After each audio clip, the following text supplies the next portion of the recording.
Les organisations de la société civile et les négociations sur le climat, nous en parlons sur ce plateau avec Joseph Kogbe, coordonnateur international du réseau climat et développement. Monsieur Kogbe, le continent africain a toujours voulu parler d'une seule et même voix à ces négociations. De quel message le continent va-t-il être porteur cette année ? D'abord, il faut féliciter le continent africain qui arrive effectivement à relever ce défi. Ce n'est pas facile. Cette année, comme je l'ai dit, et ils l'ont toujours fait depuis Marrakech, après l'adoption de l'accord de Paris, c'est qu'il faut de l'argent. Il faut de l'argent convenable pour lutter contre le changement climatique, pour parler en termes très très simples. Donc, pour les pays africains, aujourd'hui, nous sommes à un carrefour où on ne peut pas définir des règles d'application de l'accord de Paris si on ne se met pas d'accord sur comment on mobilise les financements. Donc, je crois que c'est un axe fondamental pour les négociateurs africains et nous, en tant que société civile, on les soutient, on les accompagne dans ce processus-là. La deuxième chose, c'est également, comme je l'avais dit, la relève de l'ambition. Parce qu'aujourd'hui, les engagements des pays, d'abord les engagements étaient volontaires et aujourd'hui on se rend compte que ces engagements ne sont pas à la hauteur de l'enjeu. Donc il faut aussi que les pays développés puissent accepter de relever leur ambition, donc de réduction des émissions de gaz à effet de serre, pour que finalement on puisse trouver un terrain d'entente. Sinon on va jouer un peu comme du jeu de ping-pong et on va reporter les engagements d'année en année et le problème va nous rattraper. Donc je crois que pour les pays africains, il faut qu'on puisse trouver les financements nécessaires, il faut que l'ambition puisse être relevée et il faut également qu'on puisse, je l'ai dit mais je vais le redire encore, il faut qu'on ait de la prévisibilité dans les financements.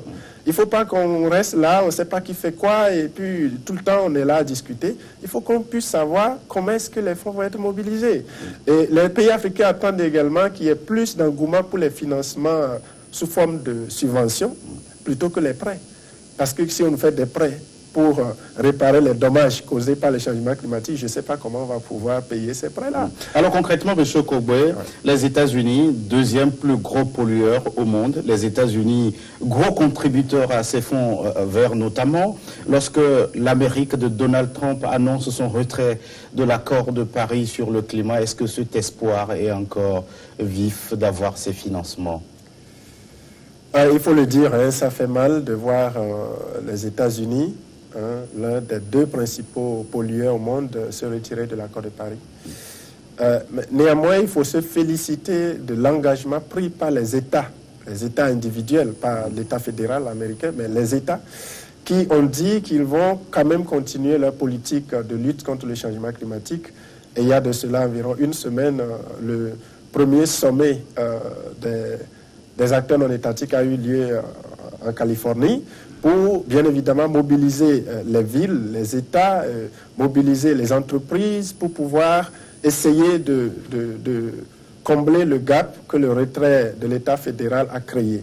Et je crois que c'est une dynamique qui prend au niveau mondial, donc il faut le saluer. Et cela ne doit pas non plus décourager qui que ce soit, parce qu'aujourd'hui, si je prends le cas des États-Unis, avec l'engagement des États pris individuellement, ils peuvent réduire leur émission d'environ 17% et environ 20%, alors que l'engagement que le président Obama avait pris les mettait sur la trajectoire de réduction de 26%. Donc, malgré le retrait de l'État fédéral, il y a quand même quelque chose qui se fait. Et je crois que si on intensifie cette dynamique-là, peut-être ils peuvent se rapprocher des 26% que le président Obama avait promis. Donc, pour me résumer, c'est vrai, le leadership est perdu. Aujourd'hui, il n'y a plus de leadership dans les négociations climat, mais avec la volonté des autres États, notamment l'Union européenne, qui, avant Paris, jouait quand même un rôle de leader au niveau des pays développés. Mais bon, aujourd'hui, ce rôle est un peu perdu. Donc, je crois que l'Union européenne a quand même cette opportunité de prendre le devant une fois encore, et peut-être même la Chine, qui est l'un des acteurs clés pour pouvoir combler le gap créé par le retrait des États-Unis. Monsieur Kogbe, il y a quelques semaines, les scientifiques du GIEC tirer la sonnette d'alarme face à l'urgence climatique. Qu'est-ce qui suscite leur inquiétude concrètement? Oui, toutes les discussions qui se font sont basées sur les rapports d'évaluation du GIEC, donc de ce groupe d'experts intergouvernementaux sur l'évolution du climat. Et ils nous ont montré clairement que si nous dépassons un réchauffement moyen global de 1,5 degré, on va avoir des problèmes. Et si on va au-delà de 2 degrés, peut-être que la vie ne sera plus possible sur la Terre. Et donc, pour eux, vu l'allure que prennent toujours les émissions de gaz à effet de serre, ils se demandent, tiens, est-ce qu'on pourra rester sous la barre de 2 degrés ou de 1,5 degré? Et très prochainement, ils vont sortir un rapport spécial sur la possibilité de maintenir le réchauffement mondial sous la barre de 1,5 degré. Et je crois que ce rapport va sortir en amont de la COP de Pologne et ça permettra véritablement à tous les acteurs impliqués de mesurer une fois encore l'ampleur de l'enjeu pour que les décisions soient prises en conséquence. Au lendemain de ce rapport des scientifiques du GIEC, on a vu une mobilisation planétaire pour interpeller les dirigeants, mais c'était plutôt au calme sur le continent africain. Comment on peut l'expliquer? Est-ce que c'est parce qu'on ne mesure pas encore cette urgence sur le continent noir? Bon, je crois que... bon, c'est votre observation et ça peut être vérifié, mais la mobilisation, elle est constante. Pour ce qui nous concerne, elle est constante. Même si on ne descend pas dans les rues, on a toujours des actions, peut-être qui ne sont pas à la place publique, mais qui permettent quand même d'interpeller constamment les acteurs impliqués, tant au niveau des pays du Sud que du Nord. Cela ne peut susciter que de l'engouement. Et vous avez vu, les pays développés, c'est parce que il y a par exemple ces décisions très clairement affichées de l'Amérique et aujourd'hui de certains autres pays. Quand vous prenez le groupe que nous appelons les Umbrellas, c'est-à-dire les États-Unis, le Canada, la Nouvelle-Zélande, l'Australie et bon, la Suisse comme observateur, et le Japon aussi. Donc ces pays-là, aujourd'hui, forment un peu le blocage au niveau des négociations. Donc les acteurs de la société civile de ces pays sont souvent indignés de voir que leurs décideurs politiques n'arrivent pas à prendre au sérieux la question du changement climatique. Donc c'est ce qui peut expliquer parfois des mobilisations de ce côté-là et qu'on ne voit pas forcément chez nous. Mais nous, on est toujours dans la dynamique puisque notre position reste inchangée. Tout ce qu'on attend, on ne les voit pas encore. Vous êtes très actif au Togo. Comment se présentent ces changements climatiques dans votre pays? Les changements climatiques, quand vous prenez un pays comme le Togo, qui est essentiellement agricole, l'économie est basée sur l'agriculture. Donc il faut voir déjà l'impact sur l'agriculture. Aujourd'hui, peut-être au niveau national, on peut dire que les rendements n'ont pas fortement baissé. Bon, bien sûr, parce qu'il y a une politique agricole au niveau du Togo, mais vous voyez que peut-être on utilise plus d'intrants agricoles qu'on le faisait avant pour arriver à ces résultats. Aujourd'hui, vous voyez également qu'en pleine saison agricole, vous avez ce qu'on appelle les poches de sécheresse, donc une sécheresse qui vient sur 1 à 2 semaines en pleine période de développement des plantes et cela ramène à zéro tous les efforts des paysans. Vous avez également l'accentuation du phénomène de dégradation des sols, de l'érosion, surtout dans la région des savanes, qui est un peu proche du Sahel, où les terres sont dégradées, les terres agricoles, je veux dire. Et donc, vous voyez ça. Et dans le domaine du secteur de l'eau aussi, vous voyez que s'il y a les inondations, à un moment donné, vous avez trop d'eau. Et comme dans les villages, les gens utilisent plus l'eau de puits, donc quand il y a inondation, les puits, parfois même les WC, tout ça, ça se mélange et on ne contrôle plus rien et ça crée des maladies et tout ce que cela peut entraîner. Et quand il y a la sécheresse, je l'ai dit tantôt, c'est que ça affecte l'agriculture, mais vous avez aussi dans les zones du Nord où l'élevage, donc les éleveurs ont de la peine à trouver de l'eau pour leur bétail. Vous avez également les points d'eau qui tarissent et ça crée aussi des problèmes dans ce secteur-là. Donc, on peut citer plus de secteurs pour montrer qu'au niveau du Togo, les changements climatiques ont un réel impact et cela se voit dans le quotidien. Cela se voit dans le quotidien. Vous avez peut-être manqué de nous parler de cette érosion côtière qui est très alarmante sur le littoral. Et selon les prévisions les plus alarmistes, si rien n'est fait dans plusieurs années, la ville d'Anéro, qui est côtière, sera purement et simplement rayée de la carte. On a parlé ici des financements. Faut-il attendre ces financements pour que quelque chose soit fait sur le littoral togolais? Merci d'avoir appelé ce secteur. Effectivement, ça fait partie des secteurs les plus vulnérables du Togo. Ça fait peur de voir ce qui se passe au niveau de la côte. Le gouvernement a fait des efforts, surtout en mettant quelques ouvrages pour essayer de ralentir, mais parfois... Qui semblent montrer aujourd'hui leurs limites. Oui, parfois c'est pas à la hauteur. Mais il faut reconnaître que cela demande beaucoup de financement. Il y a environ 2 ou 3 semaines, j'étais à Cotonou dans le cadre d'un forum francophone sur les plans nationaux d'adaptation. Et on a visité la plage de Cotonou. Nous avons vu également tous les efforts qui sont en train d'être faits là-bas. Et le spécialiste nous disait que pour mettre un simple épi, il faut au moins un minimum de 1 milliard de francs CFA pour un seul épi. Et à chaque 700 mètres, ils essaient de placer des épis pour pouvoir être efficaces. Et donc, il nous disait donc qu'il y a des épis qui peuvent coûter jusqu'à 4 milliards. Vous comprenez ça? À chaque 700 mètres, vous dépensez 1 milliard à 4 milliards pour pouvoir lutter contre l'érosion. C'est énorme. Donc, c'est vrai que parfois, il y a la volonté au niveau de nos États, mais je ne pense pas qu'ils ont suffisamment d'argent pour faire face à ce problème tout seul. Mais je voudrais quand même dire qu'il faut que les autorités prennent ce problème au sérieux, parce que chaque année, cela ne fait que s'accentuer, avec aussi les développements que nous avons connus au niveau du port, donc qui accélèrent l'érosion. Ça, c'est un phénomène géologique. Donc, je crois qu'il faut qu'on réfléchisse à fond sur cela. Et bien évidemment aussi, j'en appelle aux partenaires au développement du Togo pour qu'ils puissent aider, parce que les fonds sont énormes et le pays ne pourra pas s'en sortir tout seul.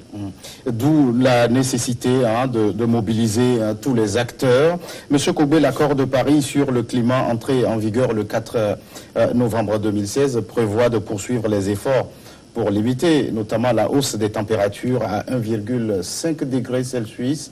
Alors, face à l'urgence aujourd'hui, le cri d'alarme du GIEC, est-ce que vous croyez qu'on peut tenir nos engagements?